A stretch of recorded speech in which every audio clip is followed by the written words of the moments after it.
Mamoudzou cap sur 2026, une année clé, une élection municipale et une vision pour l'avenir de la ville. Aujourd'hui, on va décortiquer ensemble le projet d'Hamdilwedou Soumaïla, le maire sortant, pour bien comprendre les grandes lignes qu'il propose. Alors, il faut bien voir qu'en 2026, pour les habitants de Mamoudzou, il ne s'agira pas seulement de choisir un maire. Non, c'est bien plus que ça. C'est choisir une direction, un cap pour les années à venir. C'est un moment vraiment décisif où les projets se confrontent et c'est là que chaque vision prend tout son sens. Et au centre de ce décryptage, il y a donc Hamdilwedou Soumaïla. En tant que maire sortant, il brigue un nouveau mandat, avec d'un côté un bilan à défendre et de l'autre une nouvelle vision à proposer. Bon, entrons dans le vif du sujet. Son programme s'articule autour de deux piliers qui sont en fait les deux faces d'une même pièce pour l'avenir de Mamoudzou. D'abord, la santé de sa jeunesse et ensuite la santé de son environnement, deux enjeux qui sont totalement liés. La question qui lui a donc été posée est double et elle est fondamentale. D'un côté, comment fait-on pour former et surtout retenir les médecins, les infirmiers, les soignants de demain ? Et de l'autre, comment est-ce qu'on protège ce patrimoine naturel incroyable face à une ville qui grandit ? Allez, voyons les réponses qui sont apportées. Premier grand volet, la santé. C'est un chantier énorme, on le sait, notamment avec le défi du désert médical. Le plan, ici, a pour but de construire un avenir où les jeunes de Mamoudzou pourront devenir les propres soignants de leur territoire. La question était donc très directe. Concrètement, comment on fait pour donner envie aux jeunes de s'engager dans ces métiers de la santé ? La réponse se veut être un véritable plan d'action, pas juste des mots. Et cette réponse, elle tient en une stratégie en 5 points. C'est une approche assez globale qui part de l'aide financière pour aller jusqu'à la création de nouvelles infrastructures. On va regarder chaque étape de plus près. Le tout premier levier, il est financier et il est très concret. 5 000 €, c'est le montant d'une bourse d'excellence qui serait créée pour les bacheliers qui ont de très bons résultats. L'idée, elle est simple, faire sauter le verrou financier pour permettre aux talents d'ici d'accéder à des études de santé qui sont longues et coûteuses. Mais évidemment, l'argent ne fait pas tout. La vision, c'est de bâtir un véritable écosystème de soutien autour des jeunes. Ça passe par des forums pour découvrir les métiers, des partenariats pour se former ou encore du mentorat pour être bien accompagné.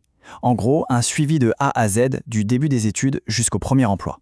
Et puis il y a l'ambition ultime, le projet à long terme, créer une filière santé directement à l'université de Mayotte. Là, l'idée, c'est de ne plus seulement envoyer les jeunes se former ailleurs, mais de construire une véritable autonomie sanitaire pour le territoire, en formant sur place ses propres médecins, ses infirmiers, ses soignants. Et tout ça, ce n'est pas juste une idée en l'air, cette stratégie s'appuie sur des fondations bien concrètes qui sont déjà en cours. Par exemple, la future maison médicale de Passamenti, prévue pour 2025, ou encore l'ouverture de nouveaux cabinets de pharmacie. L'objectif, c'est de rendre le territoire plus attractif et bien sûr, d'améliorer l'accès aux soins pour tout le monde. Ok, on a parlé de la santé des habitants, maintenant on passe à la santé de leur environnement. C'est le deuxième grand axe du projet, la sauvegarde de la mangrove. C'est un véritable trésor naturel qui se retrouve au cœur d'un énorme défi urbain. La question posée aux candidats était donc simple, mais elle est immense. Face aux risques climatiques, face à la pression de la ville qui s'étend, quelle est la vision pour cet écosystème ? C'est à la fois un patrimoine et un bouclier naturel. La réponse, elle s'articule autour d'un concept clé, la gestion durable du littoral. Qu'est-ce que ça veut dire ? En fait, l'idée, c'est de ne pas opposer la protection de la nature et le développement de la ville. C'est de trouver un équilibre entre les deux, en impliquant les habitants. Sur le terrain, concrètement, ça donne quoi ? Eh bien, c'est une action sur plusieurs fronts. D'un côté, il y a la surveillance et la prévention assurées par les services de la ville. Et de l'autre, un soutien actif aux associations et, point très important, aux projets qui sont directement portés par les jeunes pour protéger leur propre environnement.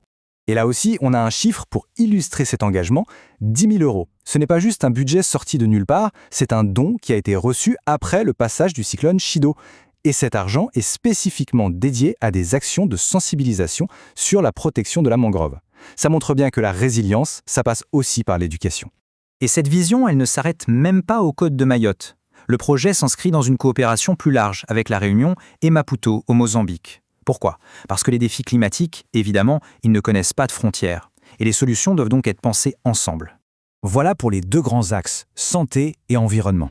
Pour conclure, le programme se termine sur un message, un appel qui est adressé tout particulièrement à la jeunesse en les invitant à devenir de vrais acteurs du changement. Le message est donc un appel direct et très clair. Il souligne à quel point il est important que les jeunes s'emparent des débats, qu'ils comprennent les enjeux et qu'ils participent, qu'ils votent. Bref, qu'ils prennent toute leur place dans la vie démocratique de leur ville. Le rendez-vous est donc pris pour les 15 et 22 mars 2026. Entre la santé, l'environnement, la formation des jeunes ou encore la coopération internationale, ce projet dessine une voie possible pour l'avenir de Mamoudzou. Évidemment, la question finale reste la même, quelle vision les citoyennes et les citoyens choisiront-ils pour leur ville ?